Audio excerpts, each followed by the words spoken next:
किसी शहर के रेलवे स्टेशन पर एक भिखारी रहता था। वो वहां आने जाने वाली रेलगाड़ियों में बैठे यात्रियों से भीख मांगकर अपना पेट भरता था। एक दिन जब वह भीख मांग रहा था तो सूट बूट पहने एक लंबा सा व्यक्ति उसे दिखा। उसने सोचा कि यह व्यक्ति बहुत अमीर लगता है, इससे भीख मांगने पर यह मुझे जरूर अच्छे पैसे देगा। वह उस लंबे व्यक्ति से भीख मांगने लगा। भिखारी को देखकर उस लंबे व्यक्ति ने कहा, तुम हमेशा मांगते ही रहते हो, क्या कभी किसी को कुछ देते भी हो? भिखारी बोला, साहब मैं तो भिखारी हूं, हमेशा लोगों से मांगता ही रहता हूं, मेरी इतनी औकात कहां कि किसी को कुछ दे सकूं। लंबा व्यक्ति बोला, जब किसी को कुछ दे नहीं सकते तो तुम्हें मांगने का भी कोई हक नहीं है। मैं एक व्यापारी हूं और लेन देन में ही विश्वास करता हूं। अगर तुम्हारे पास मुझे कुछ देने को हो तभी मैं तुम्हें बदले में कुछ दे सकता हूं। इतना कहने के बाद वह लंबा आदमी ट्रेन में बैठकर चला गया। इधर भिखारी उसकी कही गई बात के बारे में सोचने लगा। उस लंबे व्यक्ति के द्वारा कही गई बात उस भिखारी के दिल में उतर गई। वह सोचने लगा कि शायद मुझे भीख में अधिक पैसा इसीलिए नहीं मिलता क्योंकि मैं उसके बदले में किसी को कुछ दे नहीं पाता हूं। लेकिन मैं तो भिखारी हूं, किसी को कुछ देने लायक भी नहीं हूं। लेकिन कब तक मैं लोगों को बिना कुछ दिए केवल मांगता ही रहूंगा। बहुत सोचने के बाद उस भिखारी ने निर्णय किया कि जो भी व्यक्ति उसे भीख देगा उसके बदले में वह भी उस व्यक्ति को कुछ जरूर देगा। लेकिन अब उसके दिमाग में यह प्रश्न चल रहा था कि वह खुद भिखारी है तो भीख के बदले में वह दूसरों को क्या दे सकता है। इस बात को सोचते हुए 2 दिन हो गए, लेकिन उसे अपने प्रश्न का कोई उत्तर नहीं मिला था। तीसरे दिन जब वह स्टेशन के पास बैठा हुआ था तभी उसकी नजर कुछ फूलों पर पड़ी जो स्टेशन के आसपास के पौधों पर खिल रहे थे। उसने सोचा, क्यों ना मैं लोगों को भीख के बदले कुछ फूल दे दिया करूं। उसको अपना यह विचार अच्छा लगा और उसने वहां से कुछ फूल तोड़ लिए। अब वह ट्रेन में भीख मांगने पहुंचा। अब जब भी कोई उसे भीख देता तो उसके बदले में वह भीख देने वाले को कुछ फूल दे देता। उन फूलों को लोग खुश होकर अपने पास रख लेते थे।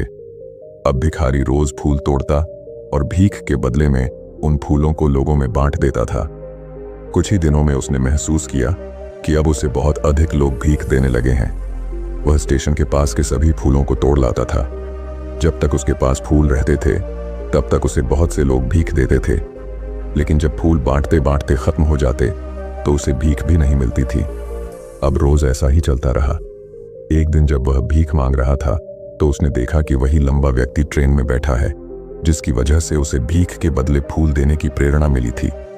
वह तुरंत उस व्यक्ति के पास पहुंच गया और भीख मांगते हुए बोला, आज मेरे पास आपको देने के लिए कुछ फूल हैं, आप मुझे भीख दीजिए तो बदले में मैं आपको कुछ फूल दूंगा। उस लंबे व्यक्ति ने उसे भीख के रूप में कुछ पैसे दे दिए और भिखारी ने कुछ फूल उसे दे दिए। उस लंबे व्यक्ति को यह बात बहुत पसंद आई। वह बोला, वाह क्या बात है, आज तुम भी मेरी तरह एक व्यापारी बन गए हो।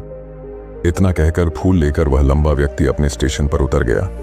लेकिन उस लंबे व्यक्ति द्वारा कही गई बात एक बार फिर से उस भिखारी के दिल में उतर गई। वह बार बार उस लंबे व्यक्ति के द्वारा कही गई बात के बारे में सोचने लगा और बहुत खुश होने लगा। उसकी आंखें अब चमकने लगीं। उसे लगने लगा कि अब उसके हाथ सफलता की वह चाबी लग गई है जिसके द्वारा वह अपने जीवन को बदल सकता है।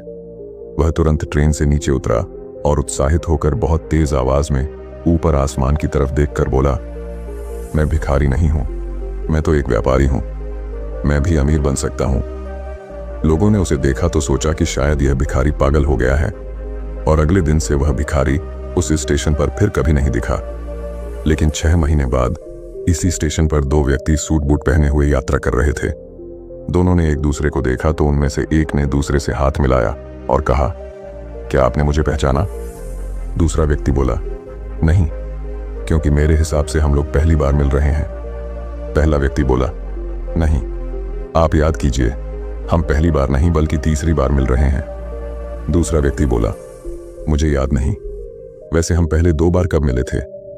अब पहला व्यक्ति मुस्कुराया और बोला, हम पहले भी 2 बार इसी ट्रेन में मिले थे।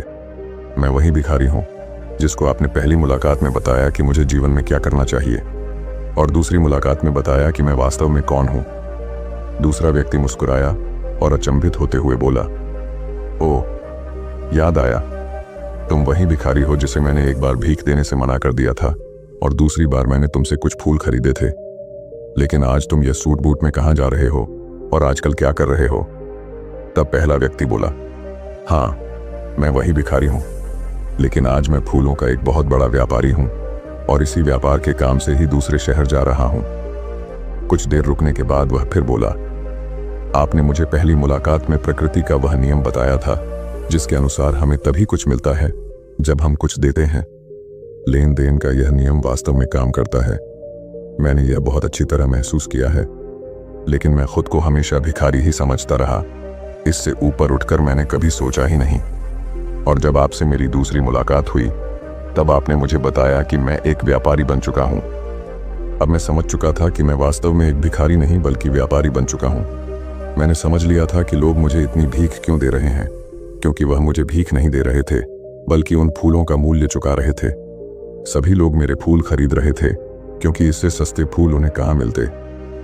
मैं लोगों की नज़रों में एक छोटा व्यापारी था, लेकिन मैं अपनी नज़रों में एक भिखारी ही था। आपके बताने पर मुझे समझ आ गया कि मैं एक छोटा व्यापारी हूँ। मैंने ट्रेन में फूल बांटने से जो पैसे इकट्ठे किए थे उनसे बहुत से फूल खरीदे और फूलों का व्यापारी बन गया। यहाँ के लोगों को फूल बहुत पसंद है और उनकी इसी पसंद ने मुझे आज फूलों का एक बहुत बड़ा व्यापारी बना दिया। दोनों व्यापारी अब खुश थे और स्टेशन आने पर साथ उतरे और अपने अपने व्यापार की बात करते हुए आगे बढ़ गए। दोस्तों, इस कहानी से हमें बहुत कुछ सीखने को मिलता है। कहानी में लंबा व्यापारी गिव एंड टेक के नियम को बहुत अच्छी तरह जानता था। दुनिया के सभी बड़े व्यापारी इसी जीवन के नियम का उपयोग करके सफल हुए हैं। इस फॉर्मूले को उसने भिखारी को भी बताया। भिखारी ने इस प्राकृतिक नियम को अपना लिया और इसका असर उसके जीवन में साफ दिखाई देने लगा। उसने अपनी सोच बदली और उसकी जिंदगी बदल गई। यह कहानी हमें बताती है